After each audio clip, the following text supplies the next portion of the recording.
সাবেক রাষ্ট্রপতি জিয়াউর রহমানের বীর উত্তম খেতাব বাতিলের প্রস্তাবের পক্ষে বিপক্ষে ভিন্ন মতামত প্রকাশ করেছেন যুক্তরাজ্যে বসবাসরত মুক্তিযোদ্ধারা।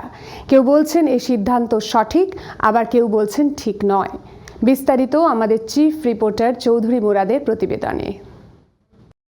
মুক্তিযুদ্ধের অন্যতম সেক্টর কমান্ডার জিয়াউর রহমানের বীরুত্তম খেতাব বাতিলের সিদ্ধান্ত সঠিক বলে মনে করেন যুক্তরাজ্য আওয়ামী লীগ নেতা মুক্তিযোদ্ধা ফয়জুর রহমান খান।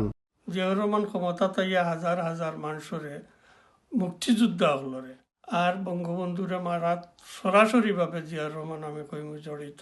এর কারণেই আমি কইয়ার যে সরকারে দেরিতে হইল একটা উদ্যোগ নেওয়ার কারণে আমি ধন্যবাদ জানাই আর সরকারে, কারণ এটা অনেক আগেও এটা করা উচিত আছিল।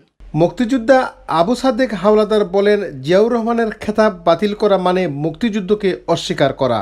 একজন মুক্তিযোদ্ধার sector commander major general Ziaur Rahman, উনি দেশ স্বাধীনতা ঘোষণা দিয়ে শুধু রয়েছে না, উনি নিজে যুদ্ধ করছেন এবং নিজে সেক্টর পরিচালনা করছেন।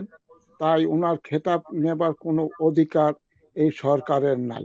আর মুক্তিযোদ্ধা আব্দুল মান্নান বলছেন, আদালতের রায় ছাড়া কারো খেতাব বাতিল করা সম্পূর্ণ বেআইনি। কোনো ধরনের কোনো মানুষকে কোনো শাস্তি দিতে হলে তার প্রতি অভিযোগ আনতে হয়, আদালতের মাধ্যমে শাস্তি প্রদান করার পরে অন্যান্য যাদের কর্নেল ফারুক রশিদ তাদেরকে বঙ্গবন্ধু হত্যায় তারা সরাসরি জড়িত ছিল, এজন্য তাদেরকে শাস্তি দেওয়া হয়েছে, তাদের উপাধি কেড়ে নেওয়া হয়েছে। কিন্তু জিয়াউর রহমানের বেলায় এটা ঠিক হবে বলে আমি মনে করি না। এদিকে জিয়াউর রহমানের মতো এরকম আরও যারা রয়েছেন তাদের বিষয়েও পদক্ষেপ নিচ্ছে জাতীয় মুক্তিযোদ্ধা council. Chowdhury Murad, INTV news, London.